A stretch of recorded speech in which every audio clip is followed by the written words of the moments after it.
And hello. We are here. I am Tamara Scott. It is Truth for Our Time. It is Wednesday. I kind of like doing the show on Wednesday because it gives you that little something to look forward right in the middle of the week, what they call hump day. And so it just kind of helps get us along. But thank you so much for being here. Joining me today will be Shane Vander Hart, who is the founder of Truth in American Caffeinated Thoughts. Caffeinated Thoughts, yeah. And you also write and edit Truth in American Education. Yeah, they allow me to write. I just end up being the primary writer for it. And you've started another one. I helped launch FightCommonCore.com and Iowans for Local Control. There you go. I wish you'd do something. I wish you'd do something with your time, Shane Vander Hart. And Drew Klein is joining us as well, and he'll be here shortly. We'll be hearing from him too. We were going to talk today about the budget deal of 2013, and we'll see what we think about that budget deal once we learn more about it. Before we get into the show, I just want to say to you, it is December 11th. Are we quite into the 12 days of Christmas? Are we 12 days away? Oh, gosh. We're getting close. It's 14. close. We're getting close. So as you start preparing, and I know you're preparing your home and you're getting the tree ready, you know what? Let me just remind you, it's not what's hanging on your tree. It's what you believe in your heart. And as much as you're preparing your home, I would ask you to prepare your heart for Christmas. I was listening on my way in, actually, and another radio person, and I usually don't get to listen to talk radio. It was in between Christmas hymns, so there you go. But he was talking about the split in his family's faiths and their ethnic differences, and that they weren't allowed to have a Christmas tree for quite some time until he was 12 years old. And I just thought, all of that, the commercialism, everything aside, understand what you believe. Talk to your kids about it. This is a perfect time of year to be having these discussions. And Christmas is so much more than a Hallmark day, than a shopping day. I very much resent the Black Friday takeover of what is to be the beginning of the Christmas season. So talk to your family about it. And in this day and age of all about me, it's not all about you. It's really not all about you, except the whole point of Christmas is all about you. And if I could just, this is an excerpt from a sermon from Martin Luther back in 1483 to 1546, right? So this is from 1530, in which he says, it is about you. To you is born the Savior. And then you can and should say amen. And I thank you, dear Lord. He says it's not just about Mary. It's not just about Mary's story. It was very clearly born to a virgin. To you this day I bring you good news. So I don't want to get carried away and take off the topic. I've got two guests in studio today, and that's quite fun to actually have in-studio guests with me. And Drew Klein, thank you for popping in. Yes, absolutely. Thanks for having me today. And you are what's the title you have with Americans for Prosperity? I am a field coordinator with the Iowa chapter.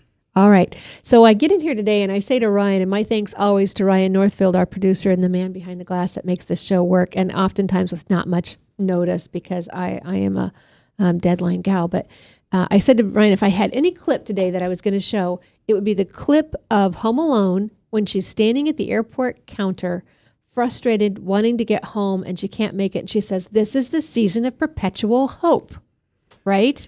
Absolutely. Or the Charlie Brown where he goes into his little soapbox, if you will, about what Christmas is supposed to be. Drew, it's December. I like to focus on family. I want to do baking. I just resent government taking over so much of my life, including the holidays. And if you remember the Health Care Act, I think it was right around the Christmas holiday and then finally, of all things, Easter weekend when they actually passed that monstrosity of a horrific bill. Indeed. So here we are, Christmas, and once again, D.C. strikes.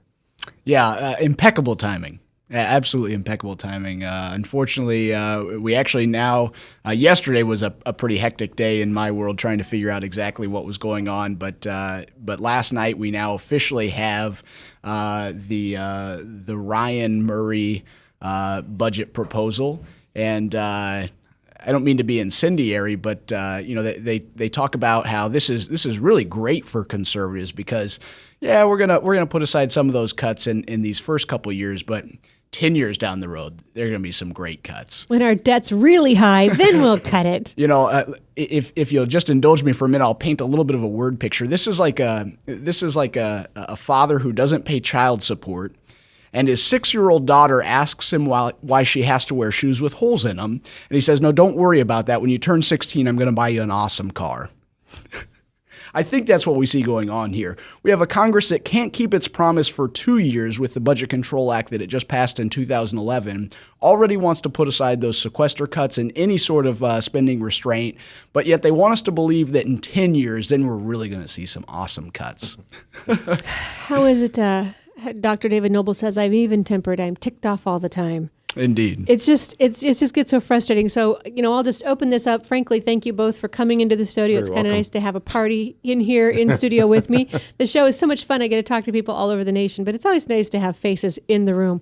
So at any point, interject. But okay, so yes, well, you two had a little fun adventure this past couple of days. Yeah, we spent a couple days together. That was you talk about wanting to spend time with your family. I think Shane was a little bit upset yesterday.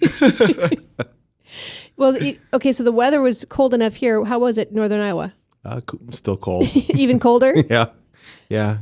Drew drugged me out 6 a.m. to go up to Rocket Rapids, so that was a lot of fun. It was not a physical dragging, though. It was just a threat that he'd be stranded in Sioux City if he wasn't in the vehicle at 6 a.m. So you started out Monday. You had your event in Sioux City. Yes, on Common Core. On Common Core. How did it go? Oh, we had about 45 folks attend and talked about nuts and bolts of Common Core and gave a kind of a historical overview of the development of Common Core and the difference between the Common Core and the Iowa Core, and then gave several reasons why I was opposed, and then discussed some action steps and had a good Q&A session.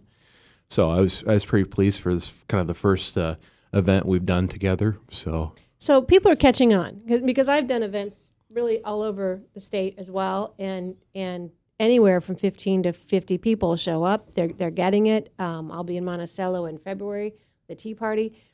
People are waking up. Mm-hmm. Okay, so then you thought you were coming back home, and Drew said, got this memo, and now we're heading. Well, I knew I was tagging along with them. We were doing a couple big government Braille tour I just didn't stops. really give them the itinerary of what those stops entailed. All right, so the budget deal came out. Indeed. And so you've been on your tour about Braille his big spending. Yeah. We've been highlighting that a lot, and a lot of times we get criticism that we're, the president himself says that the problem, that faces all these great Democratic candidates is an organization like Americans for Prosperity. But, and we like the ringing endorsement that he gives us, but unfortunately, we haven't limited our attention to one party or another. It's really been across the board that we've been addressing the lack of restraint, the lack of common sense that we see in the budgeting practices in D.C. And so, we have been we've taken a hardline stance that the Budget Control Act is an important step for conservatives. We fought very hard to win those budget cuts. The sequestration cuts were not the best way to go about cutting the budget, but if that's the only thing that Congress could do, then we'll take whatever cuts they can give us. And so now, when they come back just 2 years later and try to hand us a package that increases spending and increases our deficit to over $1 trillion a year again, I think that conservatives need to stand up and tell all of their elected officials we're not going to take it.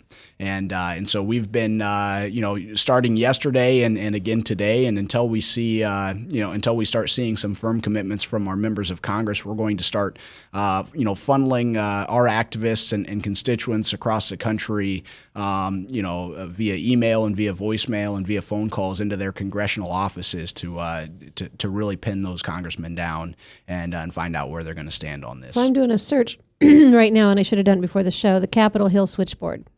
Anybody have that with you? I don't have that exact. It's a 202 number, but actually, I tell you what, I'll give you a number that anybody can call into, and you'll give an operator your zip code, and they'll funnel you right into that office number, and that's 877-340-0186. And that's a line that Americans for Prosperity has set up as part of our No Empty Promises effort, and really just an effort to convince those congressmen that they have to keep their promises to the American people. Again, I'll just read that number quick. It's 877-340-0186. And again, you just have to give them your zip code, and they'll get you into the right office. And it's really a very simple process. We're talking to people. We're actually doing live calls out into targeted congressional districts. Members of the Appropriations Committee, the House Armed Services Committee, which are going to be very important committees here. And we're talking to people in those districts, asking them if we can just live patch them into their congressional offices. And people get a little bit intimidated, I think, about talking to their congressmen. I think we forget that they work for us and not the other way around. But this is really a very simple process. Leave a 20-second message and just tell your member of Congress that you oppose any increases in the budget and that you expect them to fight to protect those budget cuts that we fought so hard to get 2 years ago. And it's as simple as that. And we want to keep doing that until we know where those members of Congress are going to stand. And I'm writing that down. Oppose any increase in the budget and fight to protect those budget cuts, yep. From 2011. Absolutely. That's pretty simple. That's all you say. And really, honestly, they're not going to quiz you. I think we're all a little concerned that they're going to ask us questions and intimidate us and make us feel bad. And if they do, you can just say, listen, I've just told you what I want. That's all we need to say. That's absolutely right. You don't have to argue with any of them, but I don't think they will. No. When I've called in the past, they seldom ask who I am. Sometimes they'll ask enough to know I'm a constituent of that district, but they just really want to tab it up and go. And here's why the phone calls are better. They can ignore your emails. They can ignore those all day long. But the phone ringing off the hook, they can't ignore forever. Yeah. So call. And so that number is 202-224. No, I just wrote down another one. Sorry. 877-340-0186, if I'm reading that correct with that. Absolutely. That's right. Now, I just did my little search, and I think it's hilarious right now the way things end up on the Google. If you've noticed, certain things pop up to the top. Like when I search for Supreme Court judges, the White House comes up like separation of powers much? Yeah. And it's his take on the Supreme Court judges. But anyway, I did a little search, and the architect of the Capitol's number comes up in the congressional budget, which are all probably great numbers to have, but not that you need and not that you need most often. So the phone number for the switchboard is actually 202-224-3121. But we do thank Americans for Prosperity for all the work that you do, and thank you for the switchboard that you've created so we can just call and you will put us in no matter where we're at in the nation. That's right. Because this show is all over. And so no matter what state you're listening in, you can dial that number, the 877-340-0186, and they will hook you in wherever you need to be placed with your congressional members. And so Congress is why we're starting right now. Absolutely. Because we want to stop it from going out of we don't want this to even pass the House. Yeah. We expect that conservatives should have a better chance of killing this in the House. That's not to say that we're going to ignore the Senate, but that's certainly where we're starting. I would actually encourage your listeners to contact all of their elected officials, even at the state level, to encourage them to lobby their federal representation as well. State legislatures have a big role in voicing their opposition to this as well, because quite frankly, it affects the state legislatures as well. When we start seeing the massive increases of spending at the federal level, we look at just here at Iowa, and the state of Iowa is, as well as we're doing budget wise, we have to be very aware of what's going on at the federal level as well, because we're very dependent on a lot of the money that they block grant back into the states as well, and that certainly should be a red flag for state legislatures. We want to make sure that we're isolating ourselves and insulating ourselves against that as well. But state legislatures and state legislators and governors should be very concerned about the budgeting practices in D.C. as well. Well, and I just get tired of this quick rush. All of a sudden, here it is, and we're going to pass it in a couple of days. And the timing. Yeah. Not to mention that we've heard nothing on TV correct myself. Not to mention that we've gotten actual news more than footage of a funeral, and I don't mean disrespect by that, but we have been overtaken by the coverage of Mandela this last couple of days over the weekend. Mm-hmm. And so we've hardly had the news coverage anyway. And I'm reading through what I can. I'm just trying to piece it together. And just on the Fox News cite the summary of the Bipartisan Budget Act, December 10th, 2003. Prevention of waste and fraud. It expands the use of Treasury offset program. It reinforces Medicaid's standing payer of last resort. It's restriction on the access to the death master file. What is that? You know, I certainly have not read a lot of everything that's tucked into this. And again, this is just a quintessential picture of bad governance in D.C. This is an agreement that came together behind closed doors, with a wink and a handshake, and now they're going to try to sell it to the American people. I think I saw it summed up very well by Justin Amash on Twitter last night. I think he said something to the effect of, in exchange for Republicans, in exchange for compromising on spending increases, are going to be rewarded with tax increases as well. Yeah, this is just all around a bad deal. And they said it wouldn't be new taxes; it would be fees. Well, yeah, when you take Love money out of that. my pocket, thank you I don't so care whether you much. call it a tax or a fee. Okay, so here's what it says on that. A penalty of $1,000 is imposed for improper disclosure or misuse of information obtained from the death master file, up to a maximum of $250,000 per person or per calendar year. I'm not a policy expert, but just the phrase "death master file" just doesn't sound good to me. Yeah. I know, and this is why we lose the average American, because we were talking about how intimidating it is, but this is Sounds just like a ridiculous. Black Ops list. Right. It does. It does. Amendment to the Mineral Leasing Act, approval of agreement with Mexico, and amendment to Outer Continental Shelf Land Acts. What does this have to do with our budget? Federal and oil and gas royalty prepayment cap, overpayments up to 110% of the amount due. It limits the amount of interest payable to the. What else did I see in here? Something for the TSA. I'm sorry, but I don't want to. Provision increases Transportation Security Administration fees and simplifies how the fees are assessed. And I wonder, I have not seen this take place yet, but I was thinking about this morning, and this is obviously a very small, minute, complaint to the overall package. The package is bad all around, and chiefly because it increases spending. But you start increasing TSA fees, and they'll sell it as, well, this is a user fee. It's going to pay for those that are using the system. But all of our members of Congress, all of our elected officials are, on a regular basis, flying back and forth between D.C. and their home states. Increase in TSA fees is going to be passed on to the taxpayers. It's going to be passed on to everyone. If you want to see the economy rebound, knock this stuff off. Yep, absolutely. And allow people to freely do business without hindrance.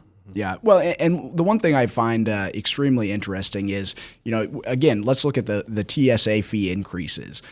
They seem to have no problem increasing fees and taking more money out of our pockets, reducing the amount of dispensable income that we have. But just a month ago, 2 months ago, we get statements from Nancy Pelosi saying the cupboards are bare in D.C. There's nothing left to cut.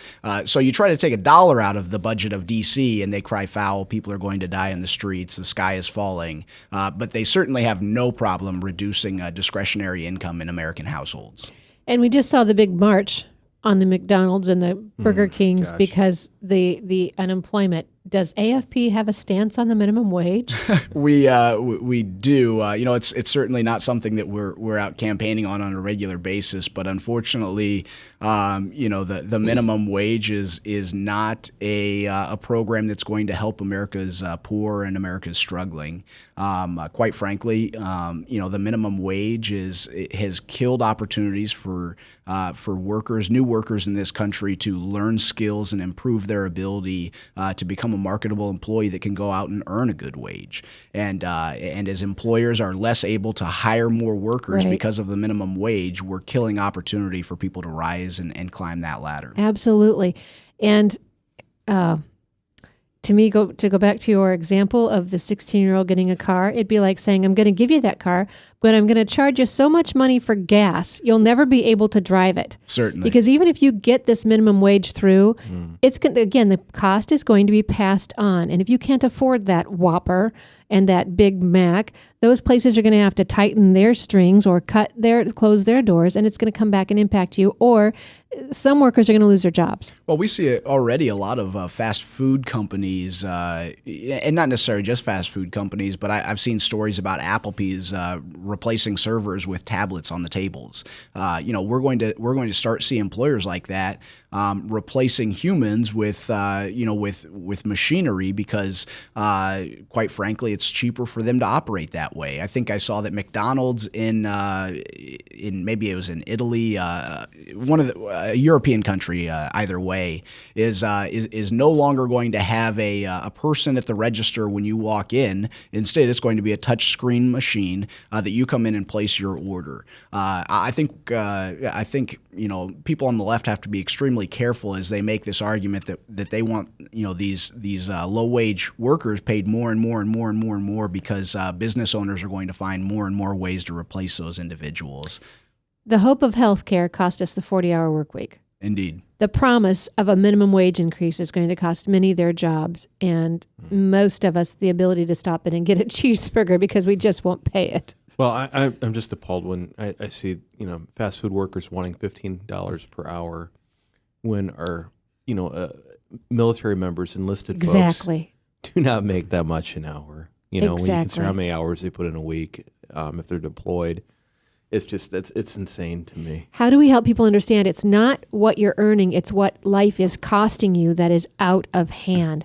And two, the Bible's very clear. The free market should determine the wage. You can then grow it when times are good, and you can tighten it a little bit when times are tough without having to let employees go. You can just not hire new people at the same wage or however that works. And in Matthew, I think we're given a great example of that in the vineyard.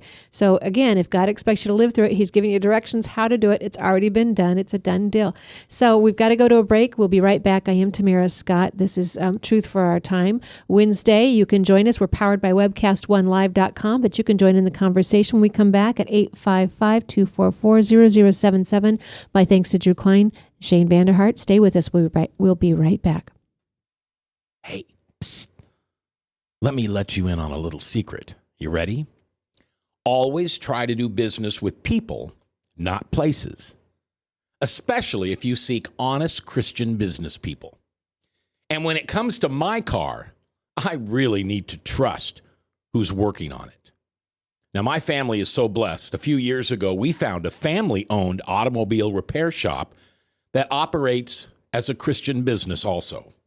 Open, honest, reliable, trustworthy. It's AMCO on Hickman Road in front of Kmart, and it's a family-owned Christian operating business. This family treats your car as if it was their car. Everything from oil changes to transmission repair and everything in between. So the next time you feel the need to be at peace with your choice of who you can trust with your car, give AMCO on Hickman a chance to serve you. And tell them Max sent you. All across America, there are countless numbers of people struggling with addiction and other life-controlling issues. Probably someone you know and love. There is a way out. There is hope. Transformations Treatment Center in Delray Beach, Florida, has a unique approach to substance abuse treatment. Call now and ask about our Guaranteed Success program or log on to transformationstreatment.com. Transformations. Change your life. Change your relationships. Transform your world. Get away from us, you mean old credit card. We don't have any more money. We're in trouble now. Save us! Help! Somebody save us! Somebody help! Help! Save us!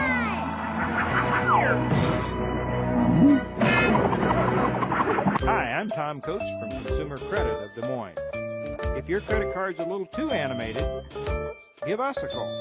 Hooray! We're saved! Consumer Credit! You're our hero! And I am Tamara Scott. Thank you for joining us on Truth for Our Time. I think I've gotten myself off the website here, but we do have the chat going at the same time on webcast1live.com. There is a live chat if you want to play along. And Ryan, if I'm missing something, let me know because I'm not seeing it on my website. But I'll try and come back to it. And you know it's an operator error. You know it's not my machine, it's me. But we're here with Shane Vander, and there's no excuse because I now have all the techie stuff. Yeah. The It should phone be set. was on sale the week before Thanksgiving. It was cheaper than the other phones there, much to the chagrin of the people in charge. They were like, I wish they would have just warned us this was going to happen. We would have had another person come in today. Yeah. An hour wait at the phone store. An hour wait at the Wow. phone store.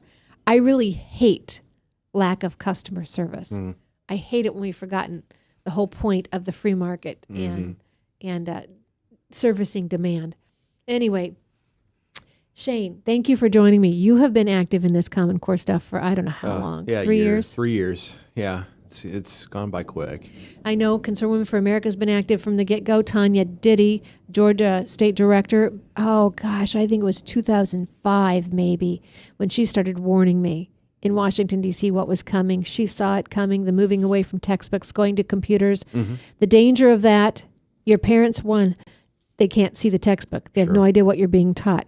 They can't see if you're understanding your textbook because they can't ask you a question out of your textbook. They can't see if you're keeping up with your class because they no longer know where you're at, where your class is supposed to be. It's making things a lot more difficult for parents, and they just have to be that much more diligent in saying, hey, I want the password so I can access your textbook and see it. I need to be in constant contact with the teachers to know what your progress is. So so parents just need to redouble their efforts to be involved in the education of their child. And it's going to take a lot more time. It is.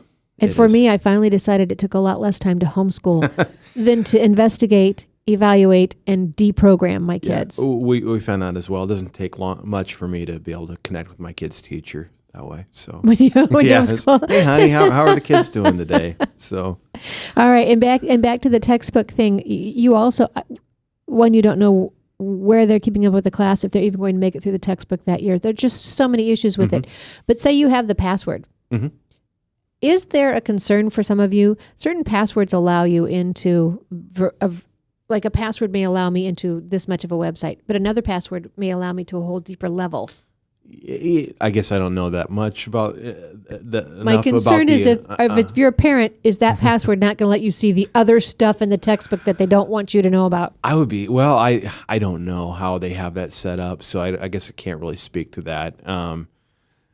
I would assume that most kids have one password and that allows them to access everything, and then there's probably a teacher's password. Even if, we're finding anymore that even with kids who maybe have actual printed textbooks that there may not be enough to go around in the class, and they're not allowed to bring those home. I think that presents even greater challenge for the parent, because then you have to actually physically go to the school to be able to look at the textbook. And some school districts now make you sign a request form at the beginning of the year, and I'm not sure if you don't do it at the beginning of the year, if you can still, they're making it as difficult as possible for parents to get that information. Yeah, it's troubling. But again, parents need to, be on their school board members, continue to connect with their teachers, and remind teachers and school board members again that they work for us, not vice versa. But now the school board's going to say, well, it's not up to us. The state has said this, and the state's going to say, but the federal government mandates are saying this. Well, we can't let school boards off the hook, because ultimately at the end of the day, they are still responsible for the curriculum purchases. So they need to be held responsible for that. The state certainly is mandating the Iowa Core or whatever academic standards for any out-of-state listener. Each state has their own academic standards, of which 45 have adopted the math and English language arts standards that are encompassed by the Common Core state standards. So those are getting passed down to local school districts that are seeing curriculum continually be aligned to the Common Core. We're seeing assessments being aligned to the Common Core. So it is impacting classroom instruction, but there are still local choices being made in curriculum purchases. All right. Now, I'm going to ask you, we're going to evaluate Governor Huckabee, a much-loved Republican presidential candidate, 2008. People love him. I appreciate his ability to connect with an audience on a level that is just so real and genuine, and to be able to express a solution in a very everyday vocabulary or vernacular, if that's the cool word to use, that isn't all the DC hogwash. I appreciate that. But on Common Core, we have a disconnect. Yeah, he's been consistently wrong on this issue. And when I first heard he was going to be making a statement on Common Core, and I heard about some of the panelists that were going to be on his show, I was encouraged. I think the panelists did well. But just looking at the monologue he gave at the beginning of his show, just the very first statement, he says, "I don't support what the Common Core has become in many states or school districts." That word "has become" jumped out at me, because that, in my mind, insinuates that the Common Core was great before Race to the Top occurred, Right. before we saw this curriculum, some of this awful curriculum get rolled out. And let's clarify, people will say Common Core doesn't have a curriculum.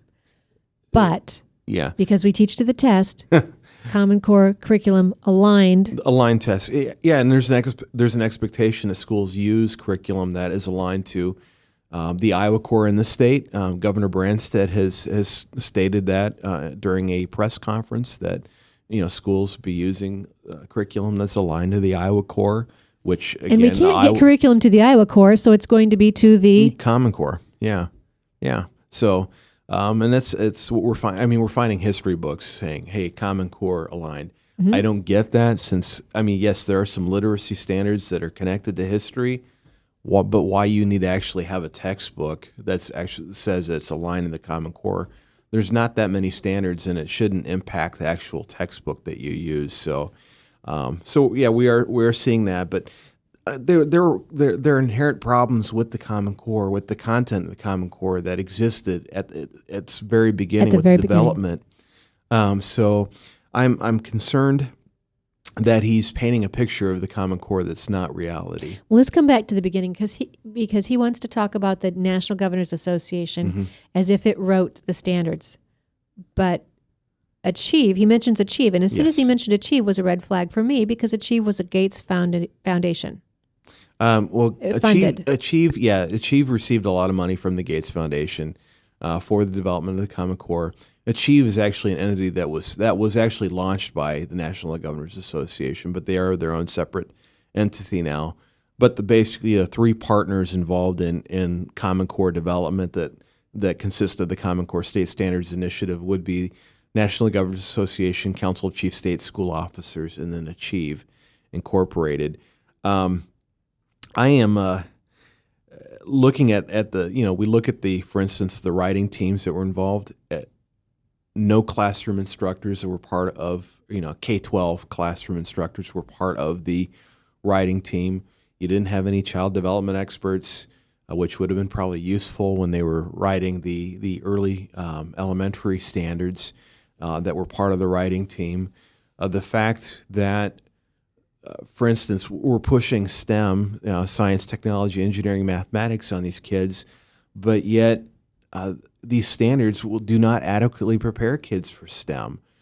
Because, for instance, Jason Zimbia, one of the lead writers for the math standards, has said publicly that if a student wants to take college calculus as a freshman, they need more math than what the Common Core requires. Right.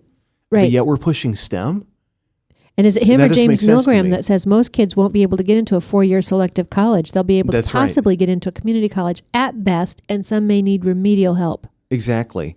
I mean, just, and again, another point, they claimed at the very beginning of the development, that these are internationally benchmarked.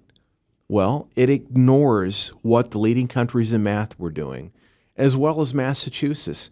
Massachusetts, as well as Singapore and other countries that are kicking our tails in math, they start Algebra 1 in 8th grade. Common Core starts at 9th grade.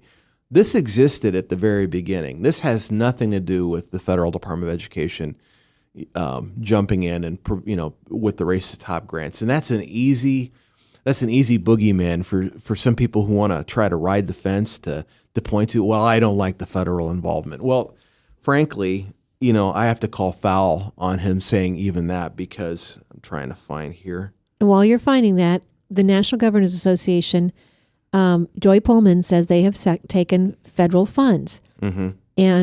And I know people want to say that that's not the case, and I have not checked it out. If you're good at doing research, let's find those tax forms, because she says it's according to their own tax returns, they've taken federal dollars. So there's your, again, federal organization. Mm-hmm. It's not like we had a bunch of governors sit down and go, what's best for your state? They did not. Well, it needs to be pointed out because, I'm just wondering, when he says I don't agree with federal involvement in education, do we just suddenly ignore what he said in the past? For instance, in his book Simple Government in 2009, no, it wasn't 2009. It was 2010, I think that came out. He writes specifically about race to the top. He writes as page 100 in Simple Government, although I believe education should be left to the states, I fully endorse the new federal program, Race to the Top, which has states compete for additional education funds, allowing them to decide what reforms to enact rather than having specific reforms imposed on them from above. But the problem is that, the Race to the Top, the grant application required college and career-ready standards that a state had to adopt in order to be competitive for Common Core, for the grant, Race to the Top grant. However, high points were given for states that adopted a set of standards that were part of a consortium that included a majority of states. Okay. The only game in town at the time was Common Core state standards. So to say that, states had this choice of maybe that's menu of different college and career-ready standards, if that were truly the case, then maybe you'd have a point. But there was one set of standards that met that criteria. That was the Common Core state standards. So they didn't have a choice. And Race to the Top was it was a scheme by the Obama administration to further entrench the federal government in education. And see, he says that it's been hijacked. I would say Obama hasn't hijacked. No. He's amplified it. Yes. Yeah. But he hasn't hijacked it. Nobody's hijacked the Common Core state standards. Nobody changed up the standards. Nobody changed the fact that curriculum's being aligned to the Common Core. That was by design. So I don't understand how, other than maybe he's feeling political pressure and he's trying to, again, have it both ways. This has not been hijacked. These are the standards that were originally developed. Curriculum was always going to be part of the process because they knew that curriculum needed to be aligned to assessments. The assessments are going to be aligned to the Common Core. They've always discussed having Common Core aligned assessments to accompany the standards. Again, this is nothing new. So nothing's really changed since 2009, 2010. So I don't really know what he's talking about. I mean, certainly he could be appalled, as we all are, by some of what's being passed as Common Core aligned curriculum. That's fine. But the standards themselves there's still issues with the math standards. The push for informational text and the English language arts standards is going to, I think, amplify the potential indoctrination when we get into advocacy journalism and different things that they're introducing in the classrooms, as well as when you look at a state is adopting new standards and they need curriculum that's aligned to the standards, suddenly they have to buy new textbooks.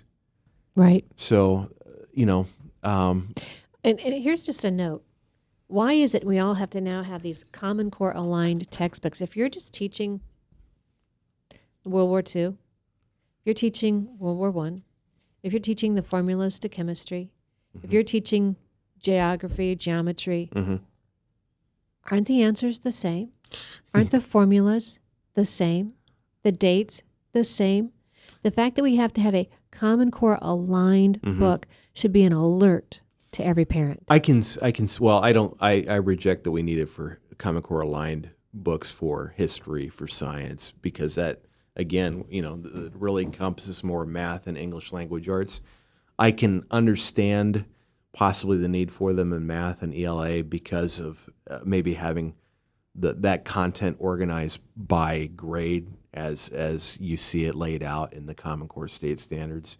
Okay, so but see, there's the inconsistency there, because if the reason they're promoting Common Core is that children of military parents could move from Washington to Florida and have the same, fall right into place in the same teaching and wouldn't lose a beat, which we all like that idea, except that unless your teachers are teaching the exact same lessons in August, in November, that won't hold true, because what someone taught in the fall, someone else may be teaching in the spring. So that doesn't fall true.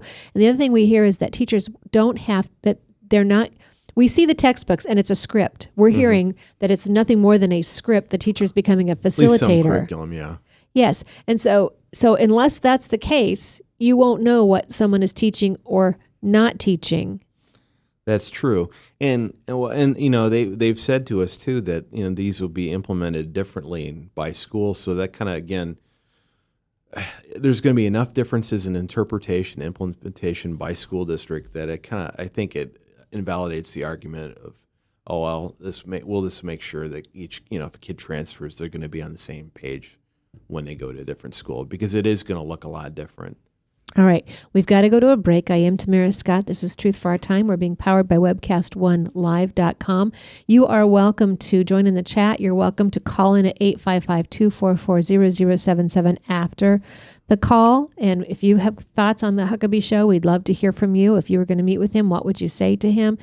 And if you have concerns, we'd love to hear from you as well. And Shane, when we come back, I may ask you some more specific questions about Common Core in Iowa, where we're at, what's happening here right now as well. Sounds good. We'll be right back. Thank you for staying tuned. From the RE/MAX Real Estate Concept Studios, this is Webcast One Live. I'm Brian Leach, owner and general manager of Service Legends.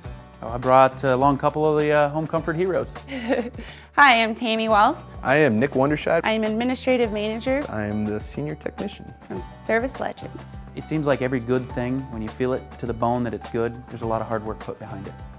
I don't think that you can fake it and have it turn out good. If we seem like, okay, that's just weird, it's just a furnace, why would you believe so deeply in a furnace? It's not just that, we want to show the world that you can have good service. Yeah, it's got to be, it's your home. It's built into our daily trainings, it's built into our culture, that we're gonna do whatever it takes to have each client say they love us, period. That's why we spend all the hours in the training that we do. And if we guarantee it's gonna be a good experience for you, or else it's free, what type of work do you think we're gonna do? There is a guarantee. Temperature selection guarantee, fixed right or it's free guarantee, comfort guarantee, best value guarantee. All of these guarantees hold us accountable to ensuring that we exceed your expectations. And if for whatever reason we'd fail and we can't make it right, we guarantee all of those guarantees with a 100% money back guarantee. If you don't think that your technician can fix it right, are you gonna say that to a client? No. You don't have to worry about having a technician come to your house. We drug test, background check all of our team members. We put safe people in your home. Each and every one of our service techs, 400 hours a year in training. You tell it the minute they walk in the door. They know what they're doing, they've done their homework, and they actually truly care about what you want. Because at the end of the day, you're the person that makes sure I have a job. They're gonna be listening. They're gonna wanna know what your challenges are. Then they're gonna come and give you options, and you get to choose. If I'm there to help and I make it easy and painless, I did my job right that day. Well, when it comes to your comfort, safety, and your family, you don't necessarily go buy the most expensive, but you get the most bang for your buck. Oh, it's worth it, because there's a lot of people that will find a way to get it to work right now and then leave and then come back, charge you again, and the cycle just repeats itself. So when I'm out there looking at the furnace, I want to find why it failed today. How can we change the part today with something that you're not going to have to worry about? Is it worth changing the part today? You can put a lot of money into a furnace. I can fix parts all day. There's good job security in that for me, but is it the right thing for you? I get a lot of the phone calls of after the technicians are there. They're just in awe. They're like, wow, you guys are great. I don't even know what to say. You guys are great. Everything you did was perfect. It was great. Keep going though, I like this. Just give us a try. I'm gonna take all the risk.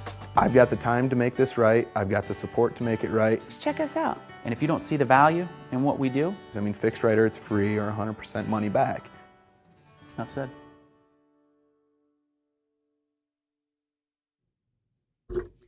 And thank you. I am Tamara Scott. Thanks for staying tuned. And I actually now am seeing some of the folks on the chat line. And if you want to join on, you can go to webcast1live.com and then join the chat.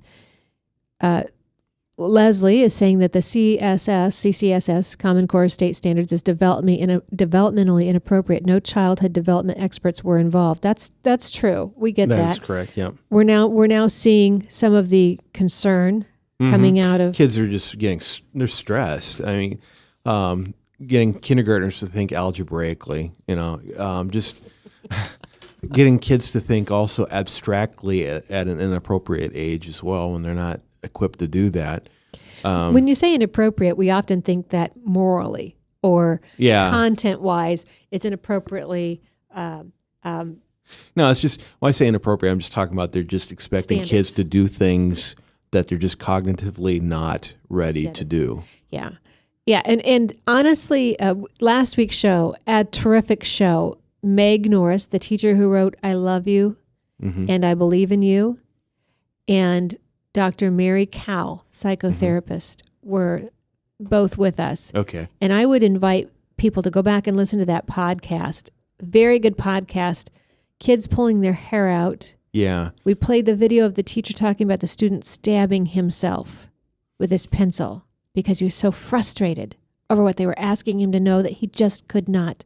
There was no way he would know. It seems like to me when they focused on 9th through 12th grade, and then they kind of back-ended everything else, up to lead up to that. So there didn't seem to be as much thought into earlier grades as there was put into the 9th through 12th grade standards. All right. So here in Iowa, we've got the executive order, and Governor Huckabee praised Governor Branstad for the executive order. Yeah, and that was I just, if I were in the room with Huckabee, Governor Huckabee, I would have asked him, do you even realize what that order didn't really do? But really, when you read through Governor Huckabee's statement, the executive order kind of mirrors what he's saying. Basically, let's get rid of the Common Core brand, but keep the standards and the assessments. How can you keep the assessments and not do the data collection? Well, that's I don't know, because there's going to be some data collection. Again, we're still not entirely sure what data outside of the actual questions, the Smarter Balanced here in Iowa, since we're part of Smarter Balanced, what they're going to ask. Are we technically part of Smarter Balanced already? We're still a governing state of Smarter Balanced, even though the state legislature needs to authorize the Iowa Department of Education to. Right now, they can't mandate Smarter Balanced on local school districts because the Iowa assessments are the only test right now that can be mandated. So there needs to be a change in the law for that to be able to happen. And they currently have an assessments task force that's exploring different options, as well as the cost for the assessments. I'm not really encouraged that they're going to come up with anything other than, we need to do Smarter Balanced. I look at a similar task force that was that provided a report to the Michigan legislature, and it was pretty much the same thing. It's like, you know what, Smarter Balanced, that's what we recommend. And it's like, oh, of course, it's a big surprise. You're going to recommend the assessment consortium that you've already been a part of. I have a lot of skepticism when I look at these task forces because it seems like they're stacked with people who are kind of on the same sheet of music, or people who will go along with what's said, and it seems like it's being driven by the department's agenda. So and it's leading the task force members to decide on a predetermined outcome. So I would fully expect. I'd be disappointed, but I would not be surprised that the assessment task force will come back to the legislature and say, yes, we need to do the Smarter Balanced assessment. And so I'm trying to think now what the switchboard number is at the state house. Well, it doesn't matter. They're not there right now. Yeah. But call your state legislator. Call them at home, because what they do affects and impacts you at home. So don't be concerned about calling them at home. Or many of them have a cell phone number on. If you'll go onto your website, do a search for them. If you're not sure who your legislator is, you can go onto the Legis. I think they've changed it, legis.iowa.gov, legis.iowa.gov, and it will say find your legislator. You can enter your zip code, they'll tell you who your senator, your little state senator, and your and I didn't mean little, but your local senator and your local representative, not your congressional members in D.C. It will tell you who they are. And I think it may even actually tell you who congressional members are as well. Then you've got the whole list. It would not hurt you to call, as Drew says, call them all. Put pressure on all of them. Before you go into the holiday season, this is the best thing you could do for your kids, is to call and stop this from happening to your child in the classroom. It's going to cost you a phenomenal amount of money as far as implementation and upkeep, but what it will do to your child is just disastrous. I totally agree.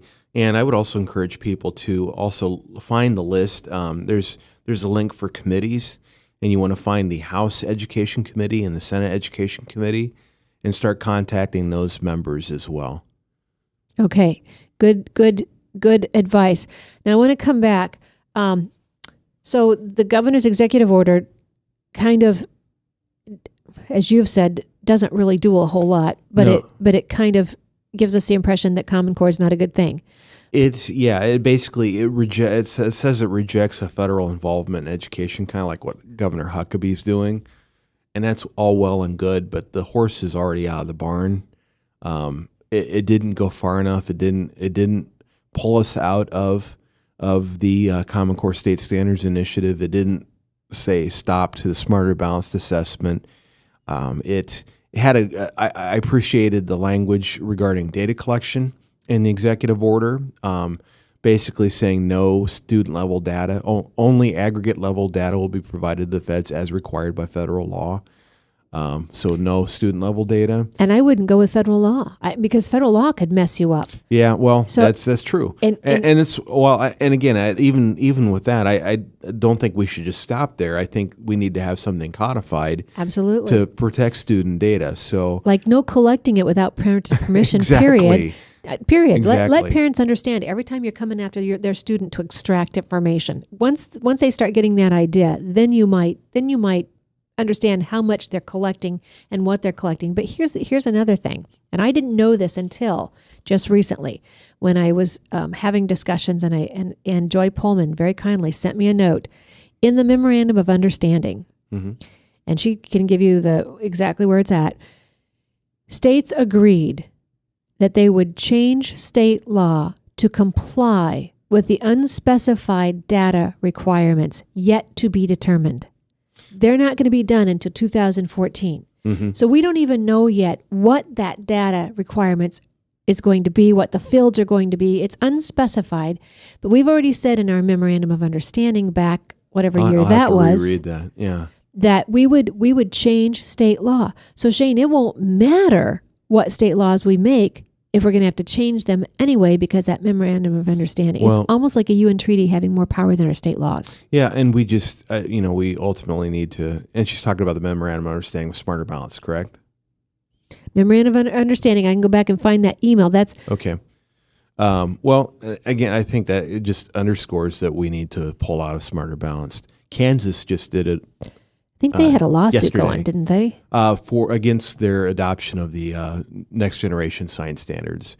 But however, the board voted, the Kansas State Board of Education voted 8-2 to pull themselves out of Smarter Balance, and they're going to have University of Kansas develop assessments, and right there, I think that would take care of some data collection concerns as well, keeping it in state. And since Iowa Test of Basic Skills already has a leg up on creating test, I don't see why we couldn't develop something in state. Okay, so I want to come back to that, and then back to the executive order. When people say to me, "How is the governor says we're going to go with the Iowa Core? How is that different?"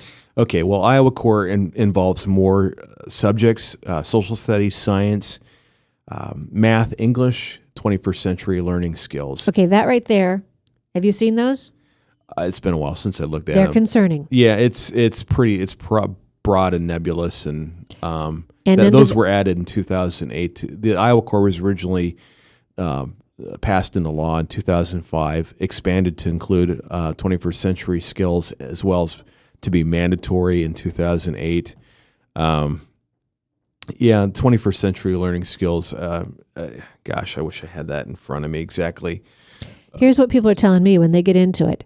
The science, the biology is where the sex ed, and you want to talk inappropriate, where the really inappropriate stuff comes in. Okay. Well, I'm certainly no fan of the Iowa Corps. American Principles Project actually came up, published a couple of white papers back in 2010 on the Iowa Corps, and they were especially concerned about the social studies standards as well. So definitely not a fan of the Iowa Corps. I think there's a lot of room for improvement in the Iowa Corps. And we just had the conference in St. Louis on the social study standards, and the Missouri Education Watchdog, Gretchen Logue and Ann Gazel, have already put some articles up on the concern with the social studies standards. The C3 framework for social studies state standards. Yeah, the thing that jumped out at me is they identified, America as a democracy rather than a constitutional republic, and it's like, wow, you can't even get that right. But people need to understand what the whole mission is. Exactly. When you start changing and tweaking the little things subtly, the whole big picture, as again, go back to a Bible verse, it's the little foxes that ruin the vineyard. Yeah, we would all, absolutely. if they came in and just sweepingly overhauled education, which is what this is, but if we would notice some of the big major changes, but they're so subtly just eking it in to where parents can't possibly check it all out at the same time. They can't possibly keep up with every textbook and every class. It is so overwhelming. And the math that they're teaching now is in such a style that parents can't help with it. Yeah. The methods are not something that parents are familiar with. Absolutely. It's frustrating. So, again, the best thing I think you can do for your child is go back to education savings accounts. And that's something that they're going to be working on. I know the state, Iowa Association of Christian Schools, as well as Iowa Alliance for Choice in Education. That's going to be their primary push. And I believe the Iowa Catholic, I don't know this for certain, but I think the Iowa Catholic Conference will be involved with that as well. And they'll be pushing for education savings accounts. And I appreciate those as opposed to vouchers, because I think that it helps everybody, all parents, whether they send their kids to private school or they homeschool or they want to do online education, they just want to have a tutor. It helps will expand greatly the types of choices that we have for our kids. And it puts parents back in the driver's seat. Exactly. It's a little more responsibility. Some people will shy away from that, but you're going to be responsible anyway someday before God. Yeah. So go ahead and take the responsibility that God gave you. He uniquely designed you to raise the parents that He gave you, the children that He gave you. And you will be so much better off. Your kids will be so much better off. Look around the world around us and see what's happening to our children. And you must understand it's something. It's something that they're dealing with. And I would guess where they're at most of their day has a great deal to do with that. Definitely. Shane, we're out of time. What do you have in closing?